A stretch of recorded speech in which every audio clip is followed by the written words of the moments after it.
গত ৮ই আগস্ট দিবাগত রাতে কলকাতার আরজিকর মেডিকেল কলেজের এক নারী চিকিৎসককে ধর্ষণের পরখন করা হয়। নিক্কারজনক এই ঘটনায় ফুঁসে উঠেছে কলকাতাবাসী। এরই মাঝে হেমা কমিটির রিপোর্টকে কেন্দ্র করে তোলপাড় চলছে মালায়াম ফিল্ম ইন্ডাস্ট্রিতে। এই পরিস্থিতিতে টলিউড ইন্ডাস্ট্রি নিয়ে বিস্ফোরক মন্তব্য করলেন ভারতীয় বাংলা সিনেমার অভিনেত্রী রীতা ভুরি চক্রবর্তী। ২৬ আগস্ট ইনস্টাগ্রামে একটি বিবৃতি প্রকাশ করেছেন রীতা ভুরি চক্রবর্তী। তাতে এই অভিনেত্রী লেখেন, হেমা কমিশনের রিপোর্টে মালায়াম চলচ্চিত্রের জগতে যৌন হেনস্থার ঘটনাগুলোর পর্দাফাঁস করেছে। এই ঘটনা আমাকে ভাবতে বাধ্য করছে, আমাদের ইন্ডাস্ট্রিতেও এমন কোনো পদক্ষেপ কেন নেওয়া হয় না। বহুরূপী নায়ক পরিচালক প্রসঙ্গে রীতা ভুরি চক্রবর্তী লেখেন, আমার চেনা অনেক অভিনেত্রীর সঙ্গে একই ধরনের ঘটনা ঘটেছে।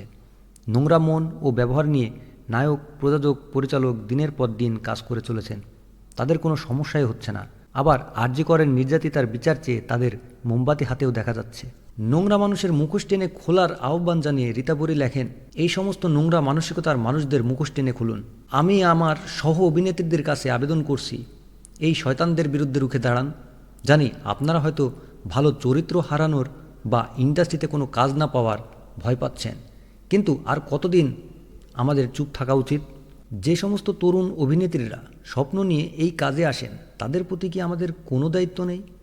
এই জায়গাটাকে তারা সুপার কোডেড অর্থাৎ যৌনপল্লী ভাবতে বাধ্য হয়। মমতা ব্যানার্জি দিদি, আমরা এই ধরনের হেমা কমিটির মতো তদন্ত চাই। অভিযোগ আর পরিবর্তনের জন্য লেখেন রীতা ভুরি। বিবৃতিটি পোস্ট করে ক্যাপশনে রীতা ভুরি লেখেন, না, আমরা আর কোনো ধর্ষণ বা হেনস্থার ঘটনা চাই না।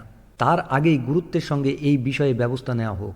যৌন তৃষ্ণা মেটানোর জন্য আমাদের পণ্য হিসেবে দেখার অধিকার কোনো পুরুষকে দেওয়া হয়নি।